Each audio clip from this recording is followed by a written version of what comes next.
Jeremy Butler, a pastor, asked, do you have any advice on evangelism in a small rural church?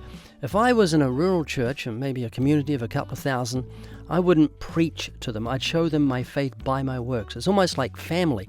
So I'd map out the area and I'd get a bundle or a bag of vegetables to every house in the area and say, I'm a local pastor. If there's anything I can do to help you, we're here to help you, support you in any way. If you want your lawns mowed, your garden, dug or anything like that, just call on us, and here's a token of our love and concern for you.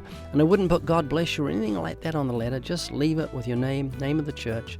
It does work. The Bible says, by your well-doing you put to silence the ignorance of foolish men. Let them see your faith by your works. Chevy D said, great video, keep it up. By the way, I'm glad you exalt the 10 Commandments of God, though I've never heard you mention the Sabbath. Well, the reason I don't mention the Sabbath is when I witness to people, I use the law to bring the knowledge of sin, as Jesus did in Mark 10, verse 17, where he didn't mention the Sabbath. The rich young ruler, he said, you know the commandments. You shall not commit adultery, you shall not murder, shall not lie, shall not steal, defraud, honor your father and mother. Defraud was not a commandment, but obviously this guy had got his wealth through fraud, and Jesus was putting his finger on his pet sin. Neither did Paul mention the commandments when he used the law in Romans 2. He said, you say you shall not steal. Do you steal? You shall not commit adultery. Do you commit adultery?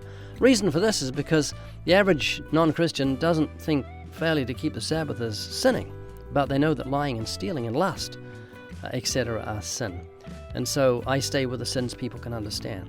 Regarding keeping the Sabbath, I think you should keep the Sabbath, but I think you should keep it yourself.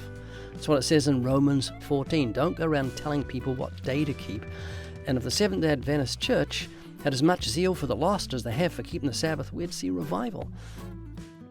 There's nowhere in the New Testament where Christians are told to keep the Sabbath holy. In fact, it just says the opposite.